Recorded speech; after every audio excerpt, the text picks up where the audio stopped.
අයිබෝවන් හැමෝටම සුබ දවසක්. අද අපි හදන්න යන්නේ කවුරුත් දන්න හැමෝම හදන බටර් කේක් එකක්. හැබැයි හැමෝම මේක හැදුවත් ගොඩක් අයට මේ බටර් කේක් එකේ ප්‍රශ්න තියෙනවා. ඒ කියන්නේ බටර් කේක් එක හරියට පිපෙන්නේ නැහැ. එහෙම නැත්නම් බටර් කේක් එක මැද්දෙන් බහිනවා. ඒවත් නැත්නම් මේක පුපුරනවා. ඒ වගේ ප්‍රශ්න තියෙනවා. හැබැයි ඒ හැම දෙයක්ම නැතුව අපි බලමු අද අපි කොහොමද මේ බටර් කේක් එක හරියට හදාගන්නේ කියලා. ඒ වගේම බටර් කේක් එක හදනකොට පොඩි ටිප්ස් තියෙනවා.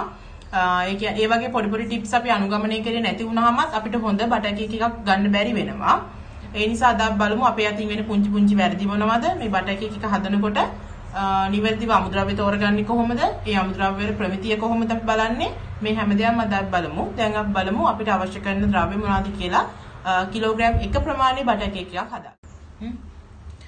මේ තියෙන්නේ කිලෝග්‍රෑම් 1 කේක් එකකට අවශ්‍ය කරන අමුද්‍රව්‍ය. මෙතන තියෙනවා පාන් පිටි ග්‍රෑම් 250යි, වැනිලා ටීස්පූන් 2යි, බේකින් පවුඩර් ටීස්පූන් 2යි කාලයි. මෙතන තියෙන්නේ මම චොක්ලට් ටිකක් ග්‍රේට් කරගෙන මේක අත්‍යවශ්‍ය නැහැ. ඔයාලට කැමති නම් විතරක් යොදා ගන්න පුළුවන්. හැබැයි අත්‍යවශ්‍ය දෙයක් නෙමෙයි බටර් කේක් එකට. මෙතන තියෙනවා බටර් 250යි, මෙතන සීනි ග්‍රෑම් 250යි, මෙතන මම අරගෙන තියෙනවා බිත්තර 5ක්. දැන් අපි මේ බැලුවේ අපිට අවශ්‍ය කරන අමුද්‍රව්‍ය මොනවද ඒ ප්‍රමාණ වලින් කියලා. දැන් අපි බලමු කොහොමද අපි මේ අමුද්‍රව්‍ය තෝරගන්නකොට මොනවාද සැලකිලිමත් වෙන්න ඕන දේවල් කියලා. විශේෂයෙන් අපි පිටි තෝරගන්නකොට පිටි ගොඩක් වෙලාවට ඔයාලා කඩවල් වල ලූස් තියෙන පිටි ගන්න එපා. ගන්නකොට පිටි අනිවාර්යයෙන්ම පැකට් කරපු පිටි එකක් ගන්න. මොකද මේකට අපි ලූස් තියෙන පිටි එකක් ගත්තොත් ඒකට තෙතමනේ ඒකට වාතය මිශ්‍ර වෙලා පිටි වල බර වැඩි වෙන්න පුළුවන්. ඒතකොට පිටි වල හොඳ ක්වොලිටි එකක් අපිට ගන්න බැරි වෙනවා. ඒ නිසා නිතරම පැකට් කරපු පිටි එකක් භාවිතා කරන්න. ඒක මොන බ්‍රෑන්ඩ් එකේ වුණත් ප්‍රශ්නයක් නැහැ. හැබැයි අනිවාර්යෙන් පැකට් කරපු පිටි එකක් වෙන්න ඕනේ. වැනිලා ඉතින් normally අපි කියනවා අපිට තියෙන්නේ ගොඩක් වෙලාවට වැනිලා ලික්විඩ් එක පාවිච්චි කරන්න. හැබැයි අපි ගොඩක් වෙලාවට කේක් වලට දානවා නම් දාන්න ගොඩාක්ම සුදුසු වැනිලා ස්ටික් එක. හැබැයි අපිට ලංකාවේ වැනිලා ස්ටික් එක හොයාගන්න ටිකක් අමාරුයි. ඒ නිසා හොඳ බ්‍රෑන්ඩ් එකකින් යුතු වැනිලා ලික්විඩ් එකක් ගත්තට ප්‍රශ්නයක් නැහැ. ඒ වගේම බේකින් පවුඩර් ගන්නකොට බේකින් පවුඩර්ත් හොඳ බ්‍රෑන්ඩ් එකකින් ගන්න. අනිවාර්යයෙන්ම අනිත් එක තමයි බේකින් පවුඩර් අපි පැකට් එක හරි බෝතලේ හරි අරගෙන අපි කැඩුවාට පස්සේ අනිවාර්යයෙන්ම මේකට හුලම් වදින්න නැති වෙන්න අපි මේක තියාගන්න ඕන. හුලම් වැදුනහමත් මේකේ පොඩ්ඩක් ක්වොලිටි එක අඩු වෙනවා. ඒ වගේම පිපුම් කාරකයක් නිසා මේක පිපීමේ තියෙන අර පිපුම් කාරක ගුණය පොඩ්ඩක් අඩු වෙන්න බලනවා හුලම් වැදුනා. මේ නිසා අනිවාර්යයෙන්ම අපි කඩලා ගත්තට පස්සේ මේක හොඳට සීල් කරලා වහලා තියන්න ඕනේ. මේ normally ඔයගොල්ලෝ යූස් කරනවා නම් විතරක් ඕනම චොක්ලට් එකක් ග්‍රේට් කරලා මේ විදිහට ගන්න පුළුවන්. එතකොට බටර් ගන්නකොට අනිවාර්යයෙන්ම හොඳ බටර් එකක් ගන්න. ඒ කියන්නේ ඔයිල් එක වැඩි, ඔයිල් ගතිය වැඩි බටර් එකකට වඩා කිරි ගතිය වැඩි බටර් එකක් නම් වඩාත් සුදුසුයි බටර් කේක් එකකට. එතකොට සීනි ගන්නකොට සීනිත් එහෙමයි. සීනි කැට විශාල සීනි එක තියෙනවා, කැට කුඩා සීනි එක තියෙනවා. ගොඩාක් වෙලාවට බටර් කේක් එකකට ගොඩාක්ම හොඳයි කැට කුඩා සීනි එක ගන්නවා නම්. මොකද එතකොට අපිට අධික වෙලාවක් බීට් කරන්න අවශ්‍ය වෙන්නේ නැහැ. අධික වෙලාවක් බීට් කිරීම තුලින් අපි අපේ බටර් එකේ අනවශ්‍ය ඔයිල් එකක් එළියට එන්න බලනවා. එතකොට කේක් එක ටිකක් සොෆ්ට් එක අඩු වෙන්න බලනවා. ඒ නිසායි මම කිව්වේ කැට කුඩා සීනි එකක් ගන්න. බැලුවත් කැට ලොකු සීනි එකක් ඔයගොල්ලෝ ගන්නවා නම් අනිවාර්යයෙන්ම මේක පොඩ්ඩක් බ්ලෙන්ඩ් කරලා ගන්න. පවුඩර් වෙන්නම බ්ලෙන්ඩ් කරන්න අවශ්‍ය නැහැ. පොඩ්ඩක් බ්ලෙන්ඩ් කරලා ගන්න. ඒ වගේම බිත්තර ගන්නකොටත් අපි දැන් මේ හැම ඉන්ග්‍රීඩියන්ට්ස් එකක්ම 250 ගානේ අරන් තියෙන නිසා මේකත් අපි අනිවාර්යෙන් බිත්තරත් 250ක් වෙන්න ඕනේ. බිත්තර පෙලක් වෙලාට එග් වයිට් එක අඩු වුණාම අපිට බිත්තර අපි 4ක් ගත්තට බිත්තර වල බර ප්‍රමාණය අඩු වෙන්න පුළුවන්. එතකොට කේක් එකේ හරි උස එන්නේ නැහැ. හරි බරක් එන්නේ නැහැ. ඒ නිසා අපි අනිවාර්යයෙන් මෙතනට ගන්නකොටත් මේක කිරලා ගන්න බිත්තර 250ක් වෙන්න. මෙතන දැන් මම බිත්තර 5ක් අරගෙන තියෙනවා. බිත්තර 250ක් වෙන්න. මේ විදිහට තමයි අපි ඉන්ග්‍රීඩියන්ට්ස් තෝරගන්න ඕනේ. අනිත් එක තමයි විශේෂම කාරණාව මේ ගන්න හැම ඉන්ග්‍රීඩියන්ට්ස් එකම රූම් ටෙම්පරේචර්. ඒ කියන්නේ කාමර උෂ්ණත්වයේ තියලා ගන්න ඕනේ. ඒ කියන්නේ මේක අපි ෆ්‍රිජ් එකෙන් ගත්ත ගමන්ම මේකට ඇඩ් කරොත් කේක් බැටර් එකට එතකොට අනවශ්‍ය වතුර ප්‍රමාණයක් කේක් එකට එකතු වෙනවා. ඒ නිසා මේ ගන්න හැම දෙයක්ම රූම් ටෙම්පරේචර් බිත්තර පවා කාමර උෂ්ණත්වයේ තියලා තමයි අපි ගන්න ඕනේ. අපි දැන් කේක් එක හදමු. මුලින්ම කරන්න ඕනේ මේ බිත්තර එකට මේ වැනිලා ටික එකතු කරලා පොඩ්ඩක් මේක මික්ස් කරගන්න. වැනිලා සහ බිත්තර ටික හොඳට එකතු වෙනකම් මික්ස් කරන්න. මෙහෙම කරන්න ප්‍රධානම හේතුව ගොඩාක් අය කේක් එක බටර් කේක් එකක් හදනකොට වැනිලා එකතු කරන්නේ බැටර් එකට. හැබැයි මම ආද එකතු කරන්නේ බිත්තර එකට. ඒකට හේතුව තමයි අපි වැනිලා වලින් ගොඩාක්ම බලාපොරොත්තු වෙන්නේ කේක් එකට රසයට වඩා කේක් එකේ බිත්තර වලින් එන ස්මෙල් එක නැති කරන එක. දැන් මෙහෙම අපි බිත්තර එක නිකම්ම තියලා වැනිලා එක බැටර් එකට විතරක් එකතු කරොත් පොඩ්ඩක් ස්මෙල් එක ටිකක් එන ගතියක් තියෙනවා. ඒ නිසා මෙහෙම අපි අර ටික අර ඉන්ග්‍රීඩියන්ට්ස් ටිකෙන් අපි බැටර් එක හදා ගන්නකම් වැන්න ටික බිත්තරයකට එකතු කරලා තිබ්බහම පොඩ්ඩක් අර ස්මෙල් එක හොඳටම අඩු වෙලා යනවා. ඒ නිසා තමයි මේ විදිහට වැන්න ටිකයි බිත්තර ටිකයි එකට එකතු කරලා අපි මේක පැත්තකින් තියාගන්න. හරි, දැන් මේක පැත්තකින් තියලා දැන් අපි බේකින් පවුඩර් ටික මේ පිටියකට එකතු කරලා අපි සාමාන්‍යයෙන් මේක කලවම් කරලා ගන්න කියලා ඔයගොල්ලෝ කලවම් කරලා ගන්න වෙලාවලුත් ඇති. හැබැයි මේක හරිම විදිය තමයි මේක හොඳටම හලන්න ඕනේ. ඒ කියන්නේ මේ පිටි 250ටම අපි දාන්නේ බේකින් පවුඩර් ටීස්පූන් 2යි කාලා. ඉතින් මේ 2යි කාලා මේ ඔක්කොම පිටිත් එක්ක හොඳට මික්ස් වෙන්න ඕනේ. ඒ නිසා අපි අඩුම අපි කියන්නේ 3 පාරක් හලා ගන්න කියලා. හැබැයි ඔයාලා ඉතින් 5 පාරක් විතර මේක හොඳට හලා ගත්තොත් වඩා හොඳයි. අපි දැන් බලමු මේක කොහොමද හලා ගන්න කියලා. හරි, මේ දින අපි දැන් 5 පාරක් හලාගත්ත පිටි එක මේක දැන් අපි පැත්තකින් තියලා අපි දැන් බටර් සහ සීනි බීට් කරගමු. දැන් අපි කේක් එක බටර් සහ සීනි බීට් කරන්න හදන්නේ. මෙතන බටර් 250ක් සහ සීනි 250ක් තියෙනවා. අද මම මේක කේක් එක හදන්නේ ස්ටෑන්ඩ් මික්සර් එකේ. ඔයාලට ස්ටෑන්ඩ් මික්සර් එකක් නැත්නම් හෑන්ඩ් බීටර් එකක් යූස් කරලා මේක හදන්න පුළුවන්. කිසිම ප්‍රශ්නයක් නැහැ. දෙකෙන්ම වෙන්නේ එකම විදියට තමයි. අපි දැන් බලමු මේක කොහොමද බීට් කරගන්නේ කියලා.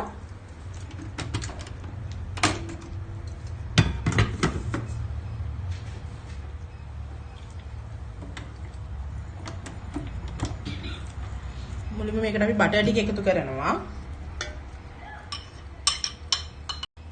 ඊට පස්සේ සීනි 250ක් මේකට එකතු කර ගන්නවා. මේක බීට් කිරීමේදී අපි ටිකක් වැඩි වේගකින් මේක බීට් කර ගන්න ඕනේ. ඒ නිසා හෑන්ඩ් බීටර් එකේ වුණත් ස්ටෑන්ඩ් මික්සර් එකේ වුණත් සාමාන්‍යයෙන් නම්බර් 4 වගේ දාලා මේක හොඳට බීට් කර ගන්න. ඒ ස්පීඩ් එක හොඳටම ඇති. ඊට වඩා අඩු ස්පීඩ් එකකින් බීට් කරන්න එපා.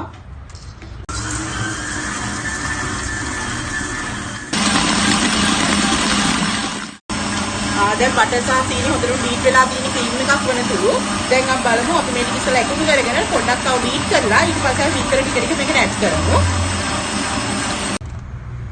මේ තියෙන දැන් ඔයාලට පේනවනේ මේ බටර් සහ සීනි හොඳටම බීට් වෙලා බටර් එකේ තිබ්බට තද කහ වර්ණේ දැන් ටිකක් වයිට් කලර් එකකට ඇවිල්ලා තියෙනවා. දැන් අපි ඇතුලේ තියෙන මේ වටේ ගෑවිච්ච ටික ඉස්සලා එකතු කරලා ඒ ටිකත් ඇතුලට දාගමු.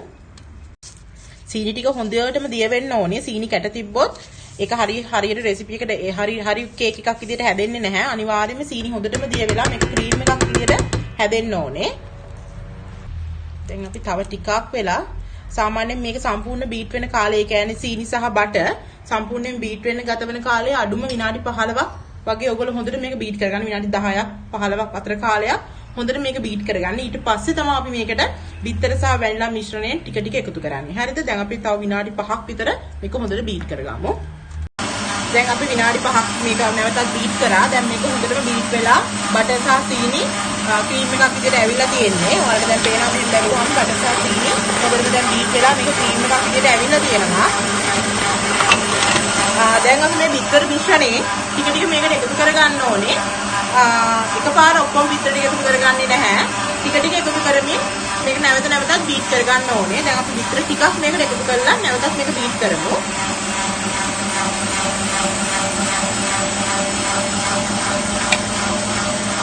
දැන් අපි බිත්තර ටික ටික මේකට එකතු කරලා තියෙන්නේ. දැන් මේ අවසාන බිත්තර ටික තමයි මේකට එකතු කරන්නේ.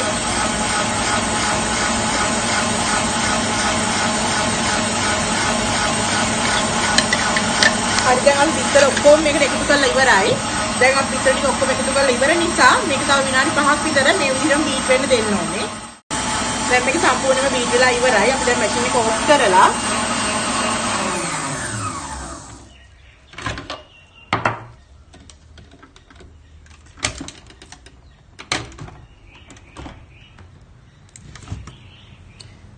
මේ තියෙන අපි බීට් කරගත්ත බටර්, සීනි සහ බිත්තර මිශ්‍රණය. දැන් මේක සම්පූර්ණයෙන්ම බීට් වෙලා සීනි කැටයක්වත් නැහැ. මේ හොඳට මෙහෙම කරලා බලන්න සීනි පොඩ්ඩක්වත් අහුවෙන්නේ නැහැ. ඊට පස්සේ අපි බලමු දැන් මේකට අපි කොහොමද පිටි එකතු කරගන්නේ කියලා. පිටි එකතු කරගන්නකොට අපි පිටි එකතු කරලා බීට් කරන්නේ නැහැ. පිටි එකතු කරලා පත්තක් හරි මේ වගේ විස්ක් එකක් හරි භාවිතා කරලා තමයි පිටි ටික මික්ස් කරගන්නේ. ඒක අපි බීට් කරන්නේ නැතුව මේ විදිහට මික්ස් කරගන්නේ කොහොමද කියලා බලමු. මේ තියෙන අපි බීට් කරගත්ත බැටර් එක, මේ තියෙන අපි 5 පාරක් බේකින් පවුඩර් දාලා හලාගත්ත පිටි එක. අපි දැන් බලමු මේ පිටි ටික කොහොමද මේ බැටර් එකට මික්ස් කරන්නේ කියලා. විශේෂම කාරණාව තමයි මේ පිටි එක ඔක්කොම එකපාර බැටර් එකට මික්ස් කරන්නේ නැහැ. ටික ටික බැටර් එකට මික්ස් කර අපි මේ විස්ක් එකෙන් මික්ස් කරගන්න ඕනේ. අපි දැන් බලමු කොහොමද මේ පිටි ටික බැටර් එකට මික්ස් කරගන්නේ කියලා. ඒ වගේම වැදගත්ම කාරණාව තමයි බීටර් එකේ මික්ස් වෙච්ච සයිඩ් එකටම තමයි අපි පිටි එකතු කරලත් මික්ස් කරන්න ඕනේ. අනිත් සයිඩ් එකට මික්ස් කරන්න එපා. බීට් වෙච්ච සයිඩ් එකටම ස්ලෝලි මික්ස් කරන්න. මුලින්ම පිටියෙන් දෙකක් වගේ ප්‍රමාණයක් මේකට අපි ඇඩ් කරගමු. විස්ක් එකෙන් මේක මික්ස් කරනකොට ස්පීඩ් මික්ස් කරන්න එපා. ස්ලෝලි මික්ස් කරන්න. මෙන්න මේ විදිහට ස්ලෝලි මේ පිටි ටික බැටර් එකත් එක්ක මික්ස් වෙනකම් හිමීට මික්ස් කරගන්න. දැන් අපි අවසාන පිටි ටිකත් එකතු කරගන්නවා මේකට. මේකත් අර විදිහටම ස්ලෝලි මික්ස් කරගන්න.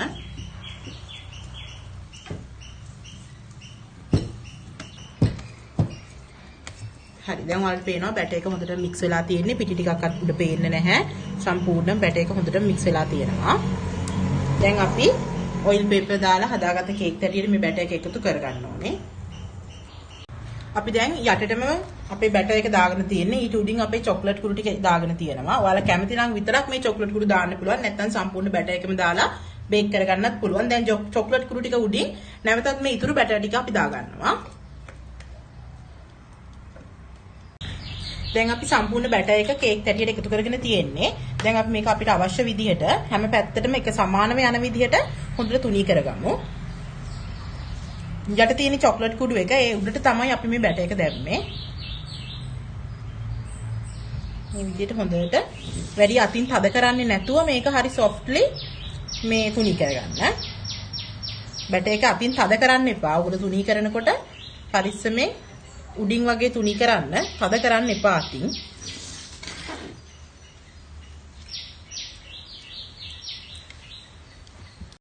හරි.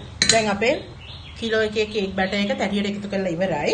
දැන් අපිට තියෙන්නේ මේක අවන් කරගන්න. අවන් කරනකොට විශේෂයෙන් මතක තියාගන්න ඕනේ එක එක්කිනාගේ අවන් එක අනුව මේක බේක් වෙන්න යන කාලය වෙනස් වෙනවා. දැන් මගේ අවන් එකේ නම් සෙල්සියස් අංශයට 180ට උෂ්ණත්වය තිබ්බාම විනාඩි 35ක් 40ක් වගේ කාලයක් තමයි යන්නේ කිලෝ එකේ කේක් එක බේක් වෙන්න. සමහරට ඔයාලගේ අවන් වල ඊට වඩා වැඩි වෙන්නත් පුළුවන් අඩු වෙන්නත් පුළුවන්. ඒ කියන්නේ සැලකිලිමත් වෙන්න. මොකද වැඩි වුණොත් කේක් එක කර වෙනවා. අඩු වුණොත් කේක් එක මැද අමු වෙනවා. ඒ නිසා අනිවාර්යෙන්ම මතක තියාගන්න කේක් එකේ විනාඩි 35ක කාලයකට නම් අපි මේ කේක් එක බේක් වෙන්න තියන්නේ. ඒ අතරතුර කාලයේ කිසිම වෙලාවක කේක් එක ඇරලා බලන්න එපා බේක් වෙලා අවසාන වෙනකම්. ඒක හොඳට මතක තියාගන්න. එහෙම ඇරලා බැලුවොත් වෙන්නේ කේක් එකේ උෂ්ණත්වය එළියට ඇවිල්ලා කේක් එක පිපෙන ප්‍රමාණය අඩු වෙනවා. ඒ නිසා අනිවාර්යෙන්ම මතක තියාගන්න ඕනේ oven එක ඇරලා බලන්න එපා කේක් එක බේක් වෙලා ඉවර වෙනකම්ම. අපි දැන් බලමු මේක oven එකට දාලා විනාඩි 40කට පස්සේ කොහොමද කේක් එක පිපිලා තියෙන්නේ, කොයි විදිහටද කේක් එක හොඳට soft එකට ඇවිල්ලා තියෙන්නේ කියලා. දැන් අපි කේක් එක බේක් කරලා ඉවරයි. දැන් මේ තියෙන විනාඩි 40කට පස්සේ මම එළියට ගත්ත කේක් එක. තාම මේක රස් නෙයි. මේ විදිහට මේ කිලෝ එකේ කේක් හැටිය මේ විදිහටම පිරෙන්නම කේක් බැටර් එක හරියට බේක් වෙලා හරි ඉන්ග්‍රීඩියන්ට්ස් වැටිලා හොඳට බීට් වෙලා ආවම මේ උස මේ විදිහට තියෙන්න ඕනේ. හොඳ soft එකක් මේ කේක් එකේ තියෙනවා. මේ වලට පේන ඇති මෙහෙම මම ඇඟිල්ලෙන් පොඩක් ප්‍රෙස් කරනකොට හොඳටම කේක් එකේ soft එකට මට දැනෙනවා. අපි දැන් බලමු මේක කූලින්. අනිත් එක තමයි වැදගත්ම දේ තමයි මේක අපි දිගටම නිවෙනකම් මේ අපේ කේක් හැටිය තියලා තියන්නේ නැහැ. හැම වුණොත් කේක් එක බහිනවා. මොකද හැටිය රස්නෙට කේක් එක බහින්න බලනවා. ඒ නිසා හැම වෙලාවෙම කේක් එක බේක් වුණාට පස්සේ අනිවාර්යයෙන්ම කූලින් රැක් එකකට දාලා තියන්න කේක් එක නිවෙනකම්. අපි දැන් බලමු මේක කූලින් රැක් එකකට දාලා. මේ තියෙන්නේ අපි කේක් තැටියෙන් අයින් කරගත්ත කිලෝ එකේ කේක් එක. ඔයාලා බලන්න පොඩ්ඩක් ලං කරලා බලන්න. මේක හොඳට soft. මේ බලන්න මේ මල්ලනකොට ඔයාලට පේනවා මේක ගොඩාක් soft එකට මේ කේක් එක තියෙන්නේ. මේක දැන් සාමාන්‍යයෙන් මෙහෙම උණුවෙන් තියෙනකොට අපි කෑලි කපන්නේ නැහැ. එහෙම කැපුවොත් මේක කෑලි වලට කැඩෙනවා. ඒ නිසා අනිවාර්යෙන් මේක කෑලි වලට කපා ගන්නව නම් ඕගොල්ලෝ මේක හොඳටම නිවෙන්න තියන්න ඕනේ. මේ විදිහටම කූලින් රැක් එකේ මේක හොඳටම නිවෙන්න තියලා ඊට පස්සේ ඔයාලට අවශ්‍ය විදිහට කෑලි කපාගෙන කැමරට ගන්න පුළුවන්. දැන් මේක ගොඩාක් soft. මේක මීටත් වඩා උණුවෙන් කනවට වඩා මේක ගොඩාක් රසයි. හොඳටම මේක නිවිලා කෑවම තමයි මේක හොඳටම රස අපිට දැනෙන්නේ. ඒ නිසා අනිවාර්යයෙන්ම ඔයගොල්ලෝ කේක් එක හදලා හොඳටම නිවුණාට පස්සේ කෑලි වලට කපා ගන්න. හරි දැන් අපි කේක් එක හදලා ඉවරයි. ඉතින් මම හිතනවා ඔයගොල්ලන්ට වීඩියෝ එකෙන් නොදන්න දේවල් දැනගන්න ලැබෙන්න ඇති. දන්න අයට තව ටිකක් දැනුම වැඩි කරගන්න ලැබෙන්න ඇති. ඉතින් මොකක් හරි ගැටලුවක් තියෙනවා නම් මට කියන්න. මම උත්තර දෙන්නම් ඕනම වෙලාවක මට පුළුවන් හැම වෙලාවකම අනිවාර්යෙන්ම මම රිප්ලයි කරනවා ඔයගොල්ලෝ අහන හැම දෙයකටම. ඉතින් තවත් ලස්සන වීඩියෝ එකකින් අපි අපෝ හම්බ වෙමු. මම ගිහින් එන්නම්.